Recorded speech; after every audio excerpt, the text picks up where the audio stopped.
As it goes with NFL quarterbacks, there tends to be a lot of disagreement unless your guy is right up there at the pinnacle. And then you get to argue about whether he's the best quarterback. No, he's the third ranked quarterback in the league. We're not in that boat with CJ Stroud right now. Now, you have some people on one end of the spectrum that are riding until they die with CJ Stroud. You've got others that can't get rid of him soon enough. And then most people fall somewhere in between. But I think in the conversations about CJ, people start to fall pretty clearly into one camp of either making excuses for CJ Stroud or, though, these are adequate explanations for why CJ Stroud hasn't played at the level we expected he would after his rookie year. And I want to go through a few of those and kind of try to figure out, okay, is this an excuse or is this a valid explanation for something that's kept CJ from really playing close to where his ceiling is, which is, I think, a lot higher than where it's been. Right now on FanDuel, the over-under on passing yardage for him this year is 3,550 and a half yards. Last year, if he had stayed healthy, he was on pace to pass for more than that. I do think it's going to be a better offense this year. So as long as he stays healthy for all 17 games, I would take the over on that at FanDuel. Some of you who are going to think some of these explanations are definitely excuses might take the under. But if we go into just some of the major things that I think are valid and good to talk about, a lot of it always starts with the offensive line. So is this an excuse or an explanation? The offensive line materially affected his development and rhythm. And I'm talking over the last 2 years. So 2023, rookie of the year, everything was awesome. We'll never have anything but milk and honey in this town. Then 2024 and 2025, it's been a different story, obviously. I think the big thing, if it comes to the offensive line, for now, let's restrict it to pass protection. And in 2024, it definitely was an issue with or without Laramie Tunsil. They just didn't have enough guys who were good pass protectors. They weren't sorting things out, getting destroyed by blitzes. And that was on into the early part of 2025. But, in 2024, he was sacked 52 times. Last year, in 2025, I can't remember the exact number, but last year, it was cut down a good chunk. I think that one is one that I give CJ credit for, in that I don't know that the pass protection was all that much better last year. I think CJ did a better job of managing the situation when there was poor pass protection. And it wasn't perfect, and he's still got growing to do. But in terms of a young quarterback, in his second and third year, so let's say 2024, he's still a very young quarterback. 2025, I was doing some math in my head where I forgot that this was currently 2026. Anyway, in 2026, he was able to make do with imperfect pass protection, and it did improve. But in that developmental period, and especially when defenses in 2024 were really able to figure out and game the system and knew what the Texans offense could and couldn't do, it was really hard to operate in that environment. So I'll call that a valid explanation that poor offensive line play, inconsistent offensive line play did reduce his ability to be the best version of himself. But I would also point out that, man, there are other young quarterbacks like Joe Burrow, et cetera, that have produced pretty impressively despite having bad offensive line play. So it's not a complete and total explanation, but it's definitely a factor. And I think CJ, hopefully this year, gets to show what he can do when things are just more solid, genuinely solid. And it's not a matter of, okay, yeah, they didn't let up a lot of sacks, but they had to get rid of the ball really quickly. The next one, and this is something that I feel like people outside of Houston want to defend CJ based on this one item, but they always get the timeline wrong, because the excuse or explanation would be the receiver injuries changed the offense. And in 2024, Nico Collins missed significant time. We saw Tank Dell go down, Stephon Diggs eventually.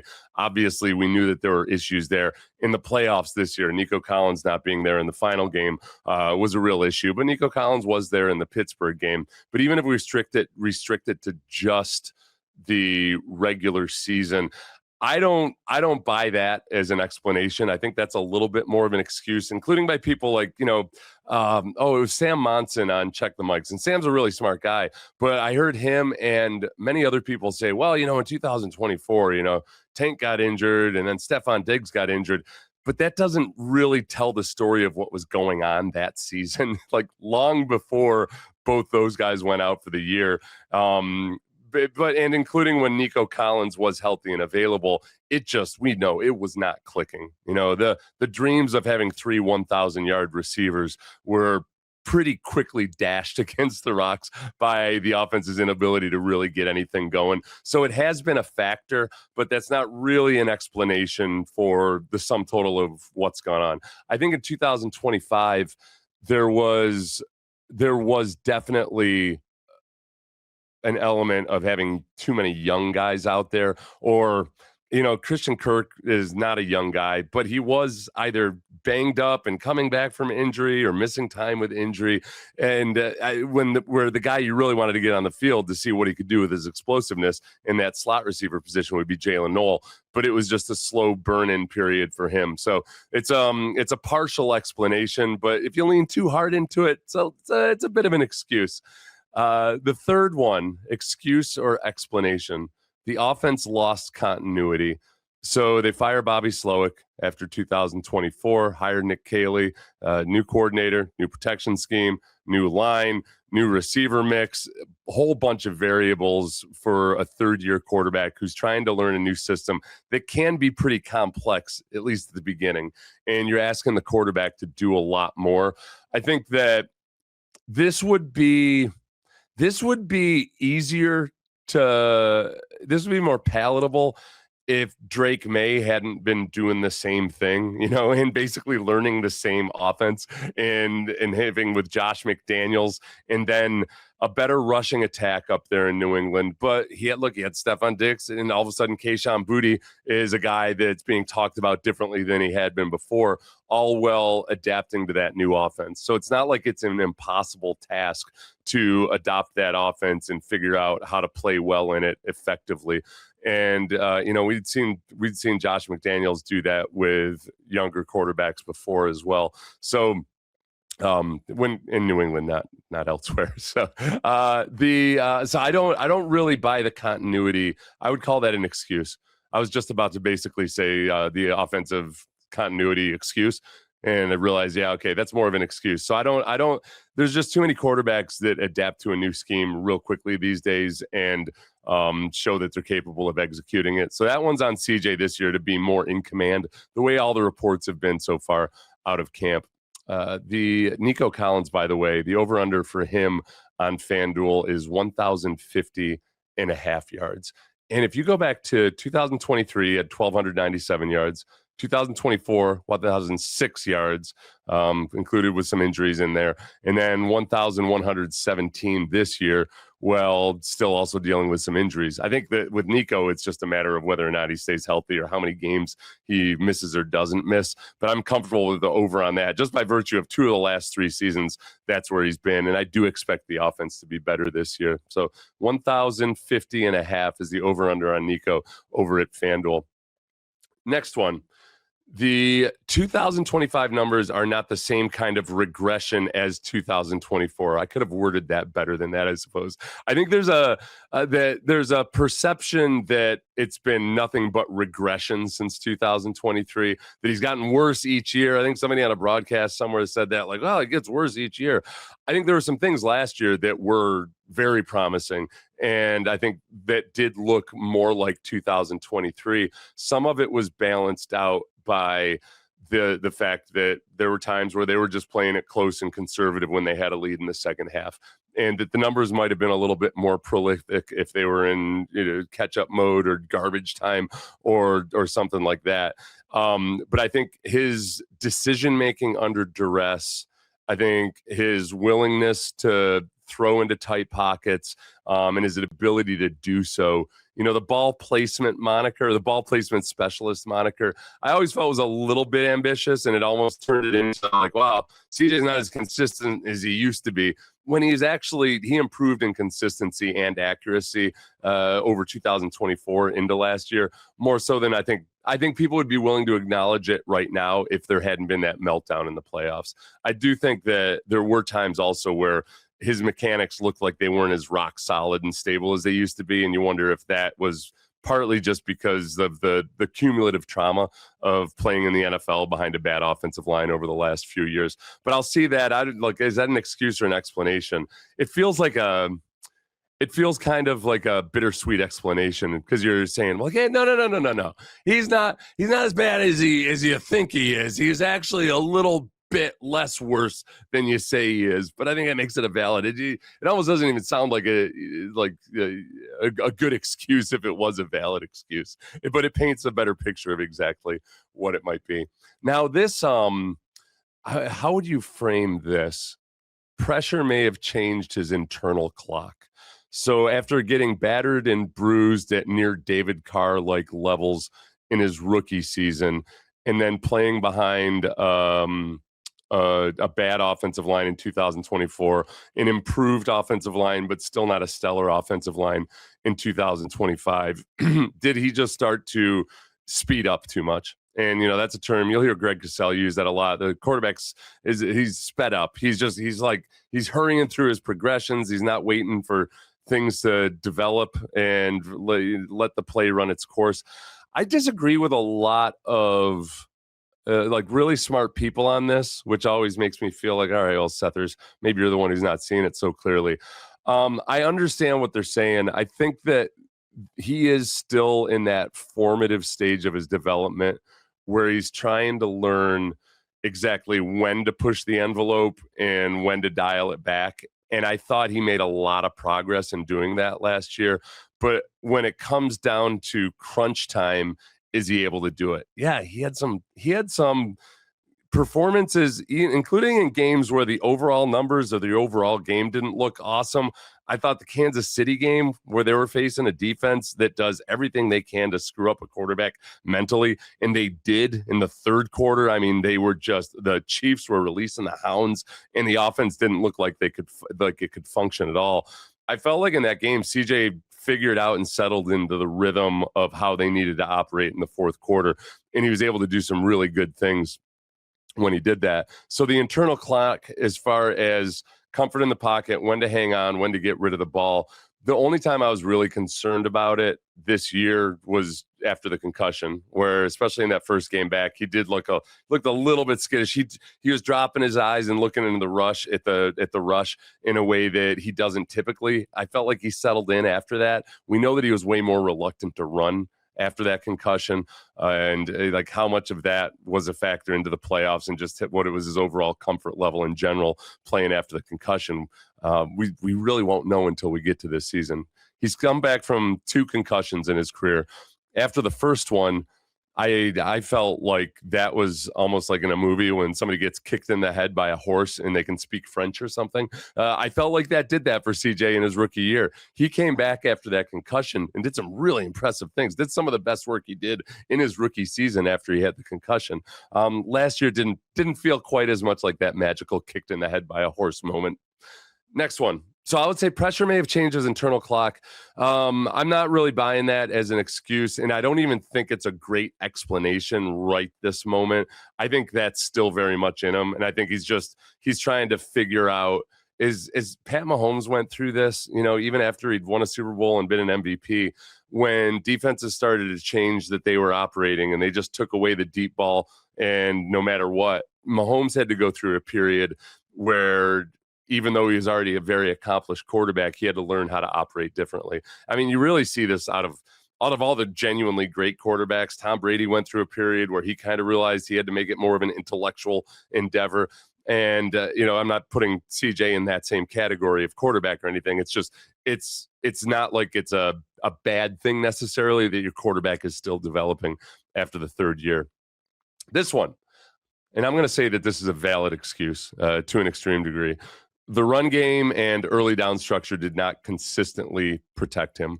And if you look at what the Texans have been over the last 3 years, they're in third and long situations a lot. They're in second and long situations a lot. And no matter what kind of a quarterback you are, whether you could be Tom Brady, you could be Peyton Manning, you can be Pat Mahomes, if you're in third and long consistently, those are really hard to convert. It's just the defense has a 10-yard cushion, or they just know they do not have to worry at all about whether or not you get, well, let's say they don't worry about whether you get 5 or 6 yards. More teams are going forward on fourth down now. So, maybe that changes the equation a little bit. But largely, one of the things that's kept that kept the Chiefs going, even after their offense stopped being quite so impressive, was that they were really good at getting into 3rd and 3, 3rd and 4 type situations. The Eagles, when they're really humming, they do a really good job of getting into short yardage situations, and then they always convert on fourth down. So you make it, it's a lot easier to operate as a quarterback if you don't have to face as many difficult situations. So their inability to run effectively on first down, it's not just we're not setting up the play action if we're not running effectively. It's also that we're wasting a first down by running and only getting a yard, and now all of a sudden it's 2nd and 10. Now all of a sudden it's 3rd and 10. It's really, really tough to operate that way. So I'd say that's a very valid explanation. And Jacob Barzilla, who used to be Texans Jacob on Twitter, but now it uses his actual name at Texans.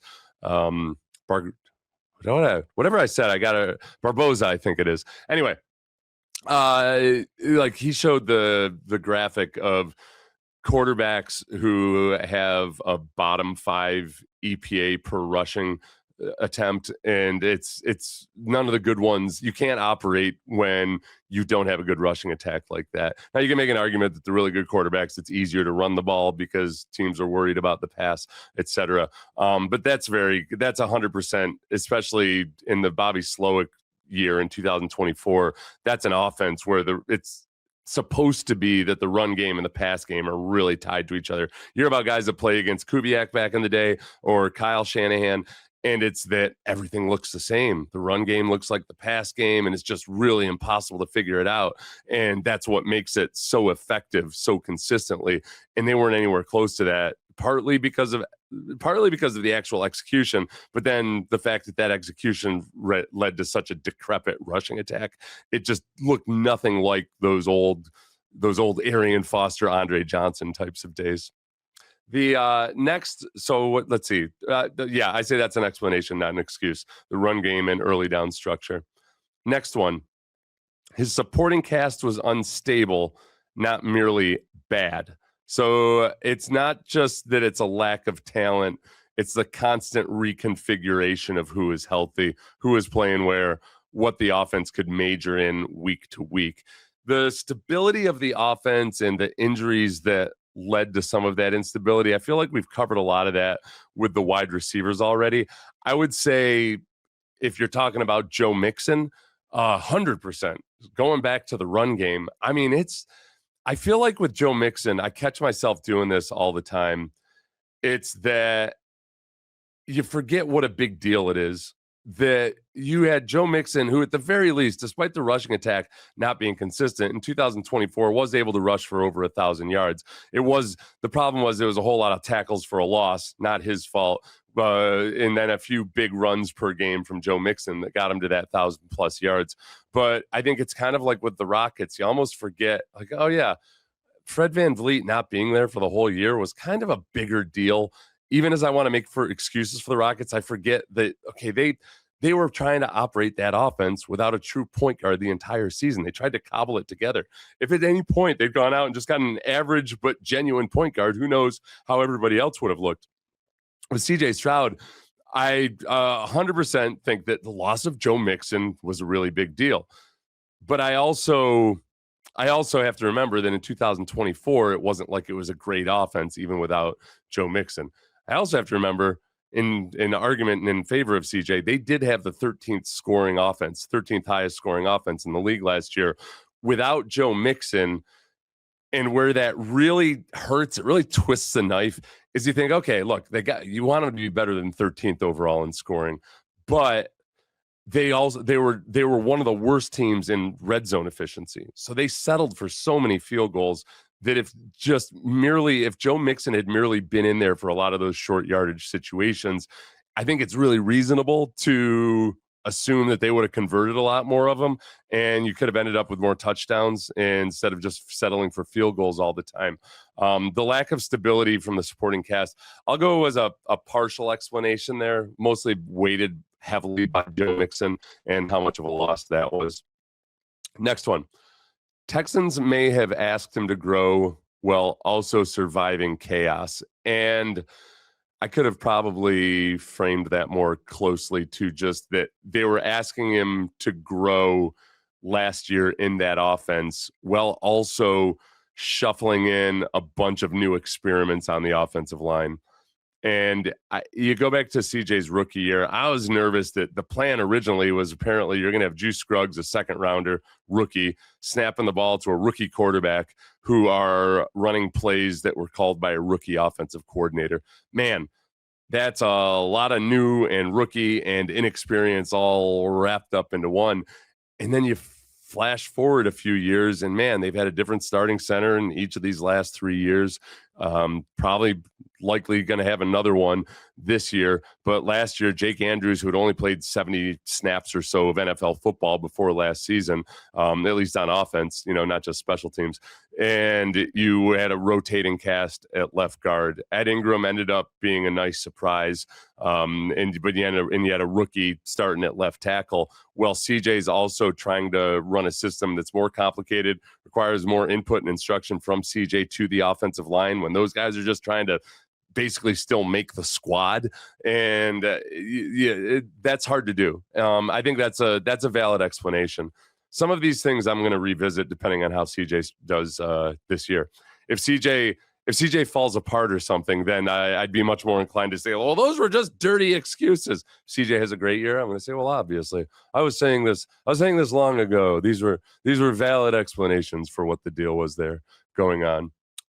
Last one, the concussion, the 3 games he missed with the concussion, and especially since CJ seems to be judged in a lot of circles by the playoff disaster more so than anything else from last season.